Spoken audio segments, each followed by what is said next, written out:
Good evening. I'm Cory Morgan. Welcome to The Pipeline. This is the Western Standard's weekly news panel show where we kind of share our opinions, dissect some of the issues, and come up with all those solutions that you weren't able to come up with on your own. So thank you for joining us tonight. Before I get to who we've got on the panel this week, I do have to mention our sponsor. Of course, the reason we could do this is because of fantastic subscribers like you. I know you've subscribed.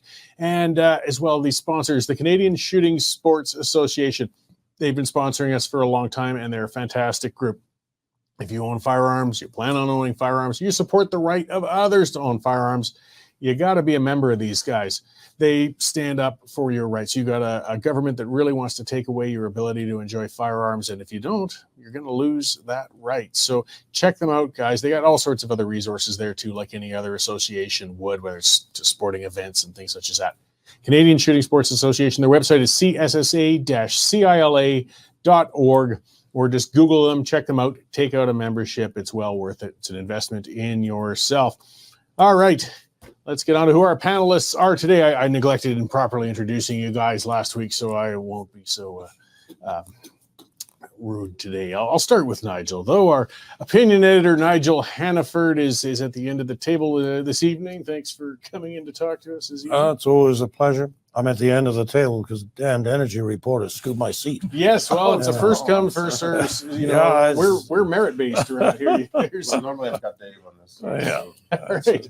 And in the middle, stealing Nigel's typical spot. Well, we are graced by the appearance of our energy and business writer, reporter, Shaun Polczer. Welcome into the studio rather than coming in remotely for a change. Thank you. Right.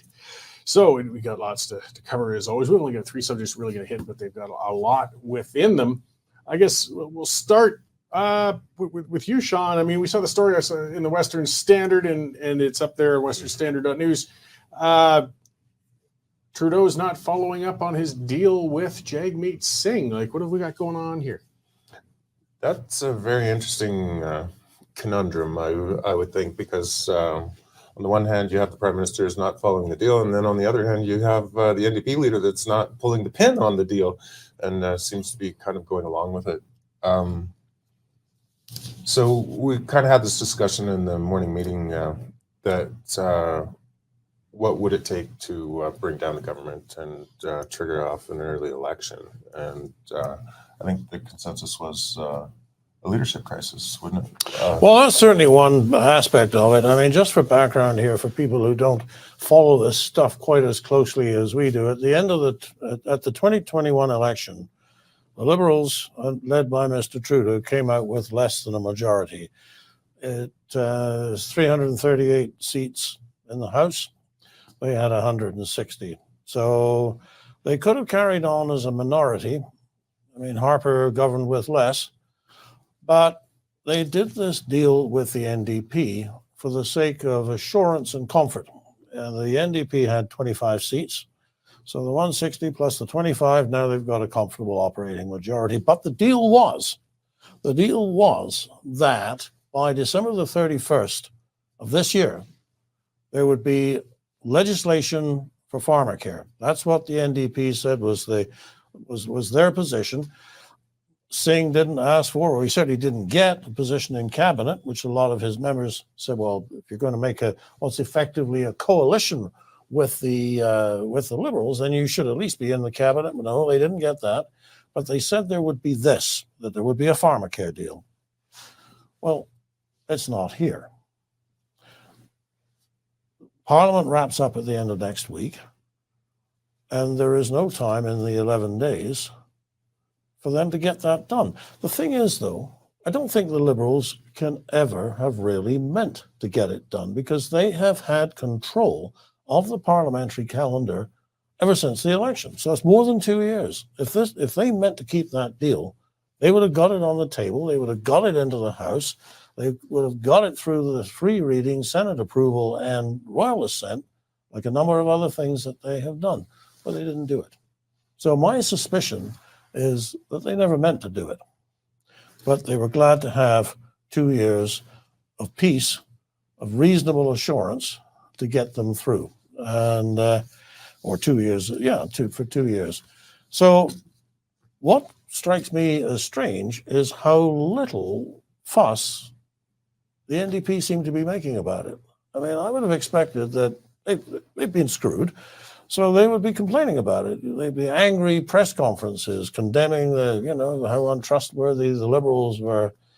It's like I said in my column on this matter, which published about an hour ago. Usually, if you do a deal with the devil pays up front.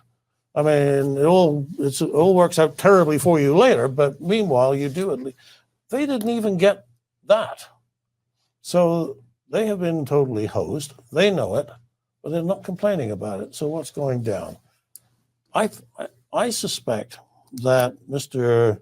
Singh, now that his support cannot be taken for granted, will exact a higher price for his support if he decides to give it in the weeks going forward. So we have now entered a period of great uncertainty. How far will the Liberals be able to go? How far will Mr. Singh back them? Now, you would also say, well, the other question here is Mr. Trudeau was depending on this deal to keep his government afloat. He just sort of let it dribble away. Why would he do that? Well, maybe he actually has decided that his leadership is so weak. And this is the point that you were coming to here with the discussion we had this morning. His position is so weak that he's actually got a better chance of staying on as prime minister if he goes to an election. He may not win, but he might. Whereas if he does nothing, they'll have him out of there before Easter.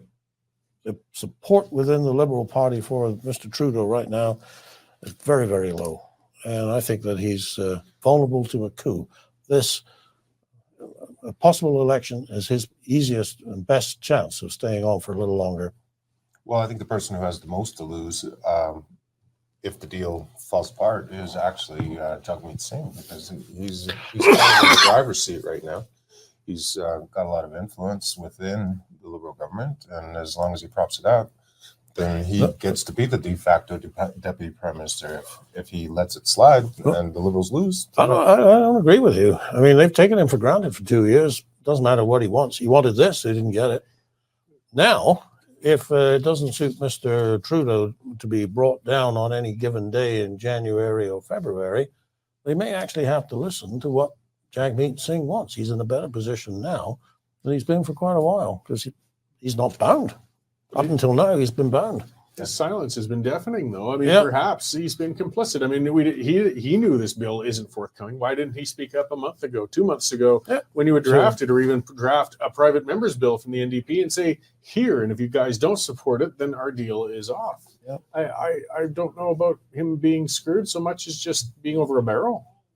that could be. The other thought that struck me, kind of on the other hand of is that if an election were held today, then there's a pretty good chance that he would become leader of the opposition.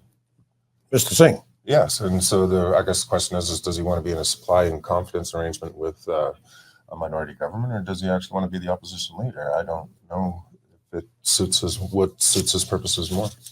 It might help his pride a little more to be the leader of the opposition. He can move into Stornoway, redecorate with Versace and whatever other designer items he wants to add to his opulent tastes. They're not tearing down Stornoway, are they? No, yeah, but these are things you'll have to think about in the next one, because he seemed to have been celebratory with relatively minor wins. They brought in legislation banning replacement workers for federally regulated industries if they're unionized in strikes. I'm not thrilled with that development either, but he crowed that was part of his concession he got from Justin Trudeau. Well, that wasn't the keystone to his deal. The pharmacare deal was such. Well, I wouldn't be at all surprised if there is an election within the next 6 months that the Liberals grab pharmacare and make that one of their key planks. They've done it before. Well, that would be quite an irony that, you break your deal, you go to the polls because you didn't table a pharmacare bill, and then when you're at the polls, you put out as a campaign promise pharmacare bill. I don't know. They've done it before. Well, nothing surprises Like the last anymore. 10 That's years, yeah. but boy, what a bizarre, turn of events. But everything has been nothing but one bizarre turn of events after another. So, boy, we'd have some fun shows going over that if that's the case. Versace. Yeah. Well, a lot of it is wondering, what does Jagmeet Singh want? He's that variable in there. He's as close to power as he'll ever be. He knows that. And, being a kingmaker in a sense in a minority government, I don't think, to be honest, that's my opinion, is the interests of it. He's not the ideological NDP type that others put him out to be. He's a champagne socialist. That's why we make fun of him with his Rolex and his Versace and his other such things. It's points of pride with him. So which scenario would feed his pride better?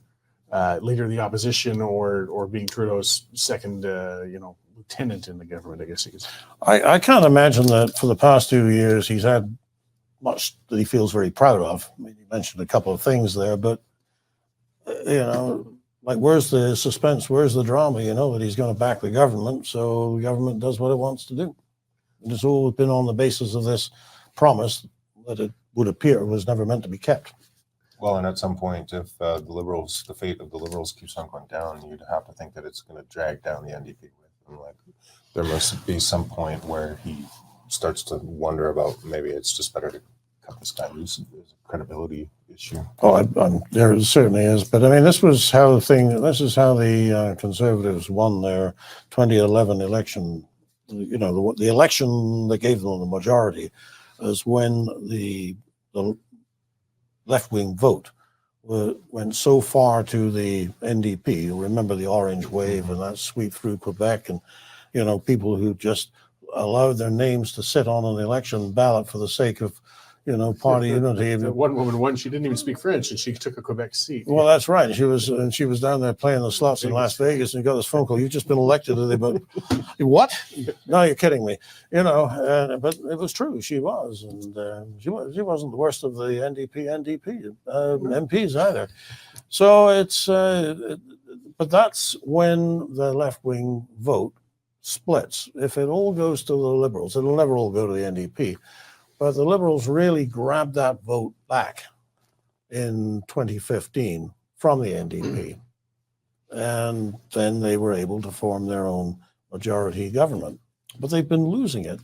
Every election since 2019, 2021, the Liberal vote has been going down. They've lost probably about 1 million votes from the 6.5 million that they started with in 2015. I think in 2021, they were down to around 5 point something. It was really a sad show.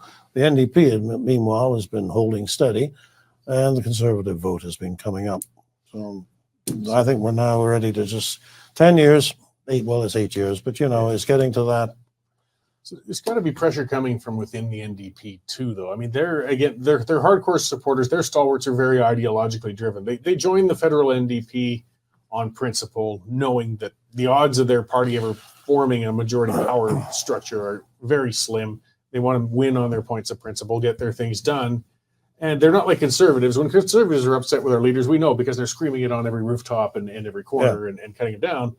Left-wing parties, they still have discontent, but they keep it internalized.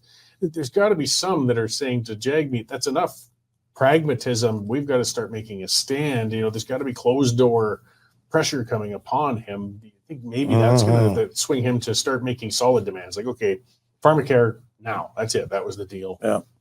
There's one thing. I obviously ideologically, I got very little support for any NDP ideas, but I do admire this thing about the average NDP supporter. They're prepared to reach into their pocket and give their own money to the party. It was very evident before the Chrétien reforms 20 years ago, which gave us this per vote, per capita grant from the government. None of us liked. But back in those days, the Conservatives and the NDP would both have large mailing lists who all sent small amounts. The Liberals used to just meet somebody at the restaurant on Somerset Avenue there in Ottawa, what was it, Mama Teresa's, you know, they'd walk in, there was a little back room. I took my wife there one day just to show her, just to give her the sense of it, you know, and the waiter said, well, you know, we can put you there. This is where the money changed hands, you know. So they walk in, the envelope goes across the table, $20,000 in it from a big law firm or a major company. And that's how the Liberals used to raise money. It was so not the People's Party. The NDP supporters, they would reach into their pockets, just like the Conservative supporters would, and there'd be $5 here and $20 there and $100 here. That's a big one. They actually believed in their own BS enough to put their own money behind it. Populists. They were populists. Right. You gotta respect that, and I think that's still the way. When you see the reporting numbers coming out of who's getting what, the NDP is very well funded by its own supporters. For a small party, they get a lot of money. Well, I remember the Reform Party being at a rally in Edmonton, and it was like the collection plate at church. They were passing out, you know, boxes, right? Put out the KFC bucket. It was the or KFC cowboy bucket, you hats know. once in a If there while, wasn't too, enough in it, they went around again, you know. Yeah. The Lord is not satisfied. You know? The old Wild Rose Party ones, we'd pass the cowboy hat quite often, too. That's right. But I mean, it was a big, but that's part of when you're up and coming too. That's part of when you're in opposition. Once you get in power, it's not even as if you have to solicit the big donors. They're going to knock on your door and they're going to say, you know, we'd really like to buy a little love. They might not put it that way, but we know you don't donate to a party unless you're expecting some degree of policy to reflect your values. So all of this is to the point that the NDP supporters, the true believers down there, are going to be wanting more from Mr. Singh than this. Yeah. Exactly. That's kind of what I was saying. Yeah, they've got to be getting a little tired of it too. Yep. I mean, at one point they'd rather die on a hill of principle, I think, than sell their soul to try and get a little more power in Ottawa. But they also have nowhere to go. I mean, NDP supports typically around 20%. It goes up or down. They could go to the Green Yeah, Party. but I could see an And they've been to the NDP other member Liberals. saying, you know, look, Jagmeet, get this concession or we go to the polls. I'm willing to lose our deal than give up on what this whole agreement was about 2 years ago. There's got to be some of them saying that. Well, the deal's done. I mean, it's not been, they haven't kept it. So, I guess we'll find out, eh? yeah. December 31st. If there's an early election, it's a desperate hope for Trudeau. I mean, things are looking pretty bleak for him right now. But boy, I just can't imagine diving into a general election. I mean, things change. You know, an election period, it's amazing how much can change. But he is in the toilet. I mean, those numbers are staggeringly low. Mm-hmm. And, Dark night of the soul. yes, we're in for an interesting year, as always. Well, let's get a little more into another battle. It's federal, provincial. And Danielle Smith, I mean, that was her main platform point in the leadership, and it was her first policy, I believe, as becoming premier, is the Sovereignty Act, and she has now invoked it. Yeah. What does that mean? That's a really good question. What exactly does it mean? I'm still trying to sort it out myself, to be honest. It was funny because she got the question at the press conference from a reporter up in Edmonton. I couldn't see him because I could just hear him, but it was kind of to the effect of like, "Are you doing this for show, just to draw attention to yourself?" And she said, "Well, yeah, that's exactly what we're doing." You know, like there's not. She wasn't quite so blasé. No, she was like, Well, yeah, no, she said, no, I want No, the courts to she understand. was I want the excited. courts to understand what we're about here. When this comes before the courts, this is the reasoning that we're going to give. You know, he said, like, "What are you trying to do? Draw attention to?" She goes, "Yeah." You know, Well, like, unabashed about it. Part of the point from that reporter, which I think was kind of valid, he asked, was, what is this empowering you to do that you didn't already have the ability to do? And I'm not seeing anything. I mean, I'm seeing that it could be a useful act. I'm not dismissing the whole thing, but nothing new really is coming of it. It's just kind of perhaps packing it together into a bill that can help take things to the federal government or to the courts in one package rather than a few different efforts. But well, I think the idea is to get the federal government to go to the court, and they've already said that they're not going to do it, so they're just going to ignore it. So I don't know what that means. I don't know if if they're going to try and claim that it's against the law to resist these regulations, which haven't really come into effect yet and weren't really supposed to come into effect until next spring sometime, and they're still negotiating, and you've got these ongoing negotiations, and now you've got this COP28 summit happening in Dubai, where there's going to be a big head-to-head. It's not just Djibouti that's going, it's Francois Philippe Champagne is going. There's a whole Liberal delegation, and there's going to be a lot of face-to-face meetings. And Premier Smith has been making announcements like every day this week, Monday, Tuesday, Wednesday. She's actually had a hell of a communication strategy, much better than the Ottawa communications strategy. I mean, all you get is a sort of sour, dour face saying, we're going to insist on our electricity regulations. You're probably better able to reel off the announcements than I am because it's your beat. But what have we had here? We've had the methane targets. Methane targets, carbon capture storage, 8.8 billion so-called clean plastic cracker, going to make clean plastic straws. Those are the kind to have, all right. Yeah, none of this paper crap. Well, it has been interesting, though. I mean, something I've noticed recently, I was thinking of writing and I hadn't got around to it, but it's felt this last 2 months almost as if we're in an election because the communications from the UCP have been like that. They're driving the discussion. It's every week, here's the conference, here's the change we're making, here's what we're doing. The next week, here's another conference, whether it's addictions treatment or it's energy or it's the Sovereignty Act, but there's always something coming up. And I think it's been effective. Former Premier Notley is always on her heels and reacting. And the Liberals are kind of flat-footed too. Like, how do you deal with this? And they're driving the agenda. I guess that's my point. Actually, is that as she goes off with the Alberta crew to COP28, I don't know how much of the rest of the world cares about what we do in Canada, but if they do, they have, on the one hand, this we'll just say that the federal government does not have a very interesting, imposing, or attractive appearance. On the other hand, you have got the charismatic. Let's face it, she is charismatic. I mean, you can agree with her or disagree with her, but she's not somebody who you can ignore. So there she'll be in COP28. She's camera fodder for the international crew, and she's having a fight with her own government. And as she has the fight, she has got all of these things that we just discussed stacked up behind her, all the good, promising, progressive, we're really trying to get to do the right thing here, all of these announcements, and they don't. And it may or may not work, but nobody can say that they didn't try and that the communications people in the Premier's office didn't provide good advice and get it together when they had their marching orders. This has been very well done. She's in complete control of the agenda. Yep. She's driving the agenda. She's coming at it within this framework of reducing emissions. We're not reducing oil production, we're reducing emissions.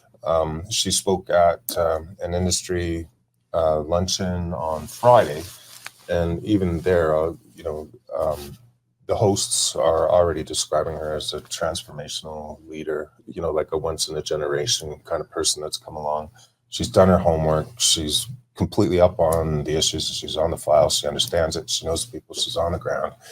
And I think it was our friend Tristan over at EPAC. He made a comment there that it's actually quite surprising that she's managed to get all, her horses.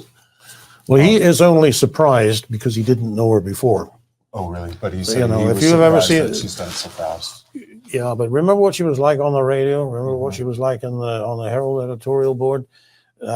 She had a grasp for detail, and then being able to give it back to you in a form that you could receive it.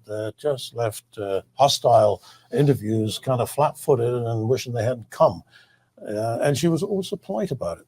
Oh, yeah, she maintains composure. Yeah. That's something she's a little different than, say, Polyev in that sense. Polyev maintains composure, but he'll kind of start slapping back. Premier Smith, in not between so much. bites, She'll just stick to her messaging, though, and just shake off. Because she's got a very harsh establishment pushing back on her, and as has been controlling the message. For example, Notley and Deborah Yedlin were hand in hand saying that Daniel Smith is going to drive investment out of Alberta. Well, our population's increasing. We have the highest GDP growth in the country, and now she's just announced an $8.8 billion project that's going to fire up. They sort of look deflated after that, but we can't get credit for anything either. I see when they announced the carbon capture project, the first thing the CBC put out, as I torture myself in reading their headlines, they found a handful of people who were opposed to carbon capture and feel it might damage the environment. So no matter what Alberta does, the state broadcaster is going to say we're bad. It's time to stop pandering. Well, and she's managed to stay on message. I mean, the knock on Premier Smith used to be the moonwalk, when she was going to go kind of stray off topic. When she starts, or she would even use the term blue sky. She gets very granular. Yeah. But she's managed to keep it tight and focused and straight to the point. Well, she's reined that in. She's transformed from the talk show host to a premier, and she stepped in it a few times when treating, I think, in her early part of her leadership, treating it as if she was still a talk show host. Well, I can speculate, or I can talk about, or I can put out hypotheticals. No, you can't do that anymore. People are watching your every word and interpreting it, and you don't see that anymore. I compare that period of her leadership to somebody who has only ever driven automatic, now having to learn to drive a standard.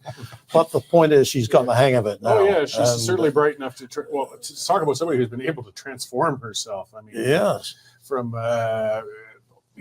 media member to short-term school board member to opposition leader to catastrophic bad choice as an opposition leader to radio host to premier. I mean, there's going to be a profound biography written. I hope I live long enough to see it, to document her path.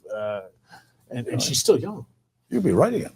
Maybe. Daniel and I are both 52. We're in that class of 71. So is Trudeau, for that matter. Something strange happened that year, I guess. But and she's managed to grow into the role as well. That's what I mean. She'll change. That's something different than a lot of people. But coming back to your point about why she was asked, yes, why did you need to make this announcement when you could do everything you've talked about? But I think that was part of the communication strategy, which was to say the line has always been there, but people walk across it and the sand gets kicked around. Nobody really knows where it is. Well, here it is today. Right. This is what we're going to do. And we are going to indemnify the people who run the generating stations so that the federal government cannot come after them. And somebody said to her, what do you mean by that exactly? Well, I gather, and I didn't know this until this week, but the chief of public health in Alberta, probably every other government, is actually indemnified. They cannot be prosecuted. If they give good advice, great. If they give bad advice, we have no recourse. They did their best, we assume, and it wasn't good enough, but they can't be prosecuted. Well, now she's putting the people, the executives, and possibly the board members of the generating companies, it depends how far this goes, they will not be prosecuted if they are generating power and the conditions of the clean energy regulations are not met. Well, I think that's one of the reasons for wanting to set up a Crown Corp power company, so that the people that are on that board, presumably including her, if she's president and CEO, are indemnified because... well, that's part of it, but if they also want the Crown Corporation to provide backup power. If all the rest of the guys can't meet it, I mean, if she's being prosecuted. If she said we want to be a generator of last resort, she said it once. She said it 12 times in that press conference. That they will only set that organization up if they feel that the imbalance between interruptible sources, solar and wind, and natural gas generation is so badly off that they can't guarantee they'll keep the lights on and the heat on under the worst conditions. And that could also be summer air conditioning as well as winter. Sure. So, if it looks as if things are not well catered to, then they have given themselves that position. They can put a plant together, and I think these things can be done relatively quickly, because at least we know what we're doing. Gas plants can. Yeah, I think it's also a compromise on the moratorium on the renewables, because or a big sticking point on most of this renewable stuff. The private deals on private land, and they have to have tie-ins to get it to the grid. And so she said you can't have all this renewable energy come on without the baseload backup. So I think by, in essence, saying, well, we will provide the baseload backup to allow these things to go forward, that might be a way out of that as well. I still sweat a little when I hear any talk of more crown corporations, of any government getting into the business of being in business. I've been in Alberta a long time, where we spent a lot of time getting out of that. I mean, Premier Smith has a tattoo of a libertarian symbol on her arm. We're of like mind on a lot of things. And to hear her speak of, I mean, boy, that better be a really true last resort. I mean, it took us 10 years to get out of liquor stores, for crying out loud. But you live down in Prentice. You could be the guy that she's trying to keep alive. Okay. Well, when the power goes and the lights start to flicker and the ironically, we'll be safer. I have the generator, the wood stove, the hunting ability, and the game in the backyard. It's the person in the apartment building in Calgary who's got a sweat. And it's a real concern, though. We start getting blackouts during 35-degree weather in summer. People with health conditions without air conditioning can end up actually in a very dangerous circumstance. Or if we get a blackout and it's minus 35, which is, again, very conceivable in Alberta, the same thing. Some people are at some very terrible risk. When there was some of that discussion where she said it's a life and death thing, it really is literally so. I mean, our power is important to us. Yeah, I don't think a lot of people realize just how close we have come on a number of occasions to. I mean, normally when things get tight, they have the ability to buy in from BC. But if that ability is not, if BC can't sell when you really want it, and when you really want it is going to be when they really want it too, then we've got a problem. Well, here's a story out of Europe yesterday that kind of ties into this. Germany was always held up as the king of the renewable countries. They invested so much in solar and wind and every other renewable you could think of, and it bit them in the butt badly, and still is. They have just now, their residential grid operators will be empowered to restrict the flow of power to heat pumps and electric vehicle chargers in 2024 because they're draining the grid too much. They don't have the capacity to power these things. These are the two things in Canada they're saying we must have, and Germany can't keep up. They're saying depower those things because we got higher priority things we have to maintain right now. We just seem to refuse to learn the lesson from the people who walked before us. Well, at least outside of Alberta, we did. Lights and heat. Yep. Yeah, well, and that is coming back to COP28. Basically, that's where the federal government is, and it is Alberta that is coming forward with the ideas and the actions that address the situation. Well, that's it. And it needs to be communicated to people because sometimes they don't think about it. They say it doesn't make sense. Alberta's short of power, yet you went and put a moratorium on all these new projects. Well, yes, but these are crap projects. This is what Germany already did, and it failed. It led to energy instability, insecurity, expensive and problematic. We need realistic generation ability, not this pie. If you're worried that you're not going to have power because the wind doesn't blow, it's not more windmills that you need, is it? No. Well, and I'm not sure if it was Premier Smith at meeting. It was one of these factoids that come out and stick out, and it was the other day when the wind stopped blowing and it was dark at night. The whole renewable fleet in Alberta here was providing like less than 0.5% of the total power output of the province, because the wind stopped. The wind stopped on that colder night a couple weeks back. The sun's not shining, so sun's not shining. We're back to gas. And again, we don't have a St. Lawrence River. We don't have these nukes, easy ability to add renewable or emissions-free types of power sources. We have natural gas, and we have a lot of it. We'd be fools not to burn it for our needs, and that's what we're doing. And so it looks like Premier Smith knows this. Let's just hope the electorate remembers it. Well, and even if we have to abate it, I mean. The other thing that made me, I just smile a bit, it didn't make me laugh, but it made me smile. She sort of threw a little olive branch in the direction of Minister Wilkinson, the ENERCAN, Energy and Natural Resources Canada. The Smith government is big on hydrogen. And she said, Wilkinson's not so bad. He drives a hydrogen-powered car. This I did not know, but obviously Mr. Wilkinson has decided to give it a try, put his money where his mouth was, and he got a golden atom boy from Premier Smith. So it's just. I asked him about it when did he you? was, yeah, when what he did was he here. say? I like the subtle jabs. He says, I said, how does the car perform? How does it come off the line? And he goes, oh yeah, it's pretty zippy. But he's also down in Vancouver as well, and it seems to me that they're using hydrogen. They're looking at it for the ferries, and there's some other applications there that are happening British Columbia as well, Mm-hmm. with the ships and with the marine traffic. So he's probably not that far away from a filling station. Well, that's what it's going to take, of course, if the idea is going to go anywhere. We'll see where it goes. It's going to take a while. Well, let's just get to the granddaddy of environmental gatherings and energy burning and hypocrisy, and that's COP28. Sean, what do we got going on this year? Oh, I had fun with this story this morning. Yeah, I ripped a little into them in my monologue today as well.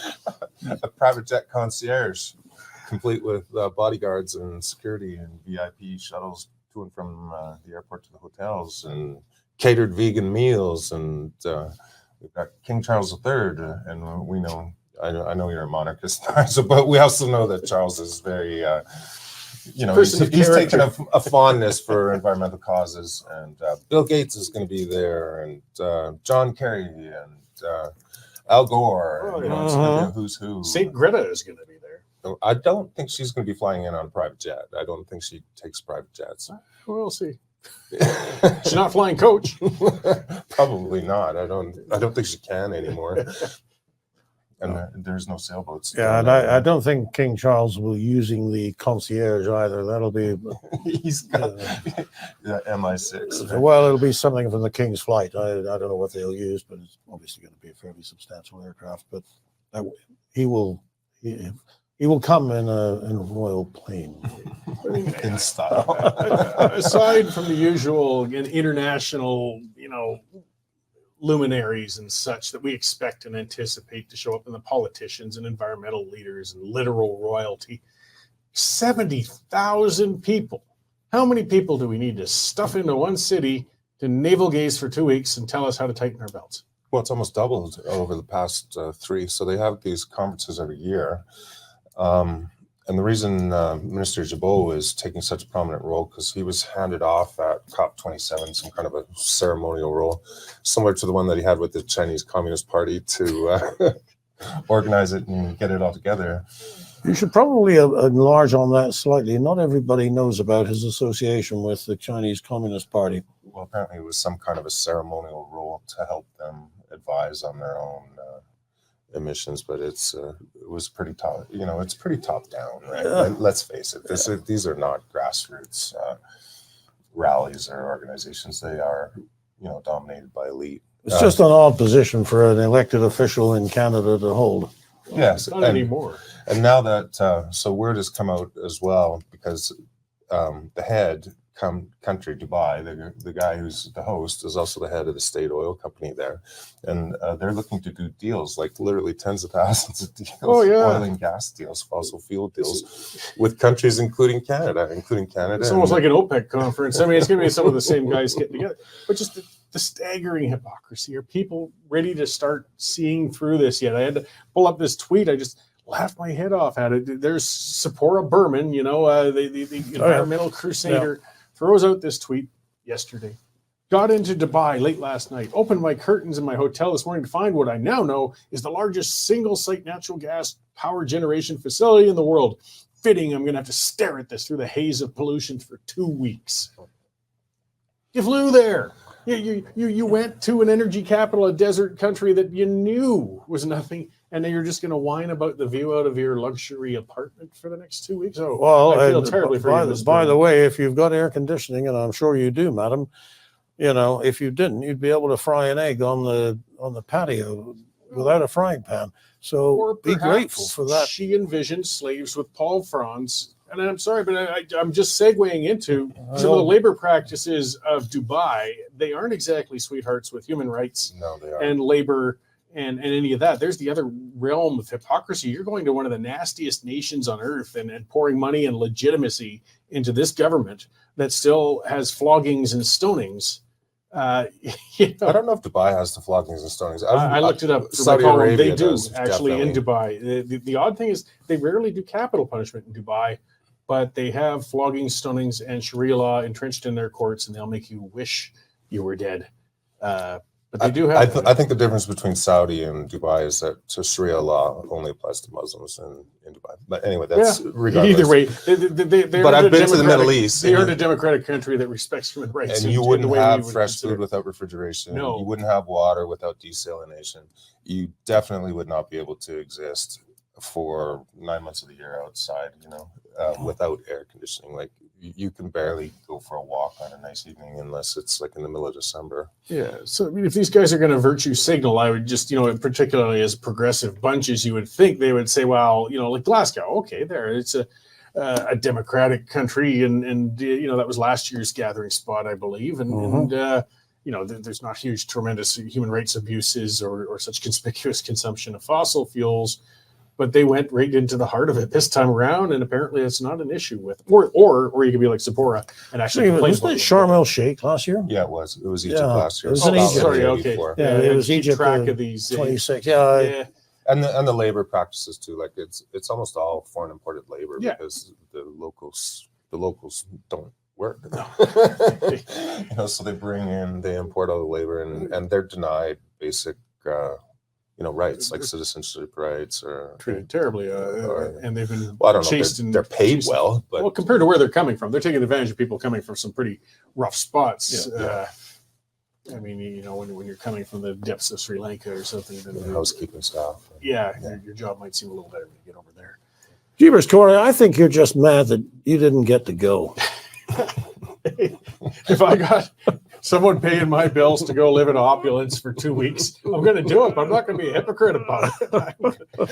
I would look out the window and say, look at this magnificence of utilizing the fruits of the earth to keep me cool when it's 40 degrees outside. I do believe it's the largest one of its kind in the world. Yes. Well, they turned down my media accreditation. I don't think Derek's been sponsoring us to go so far, but I won't turn it away.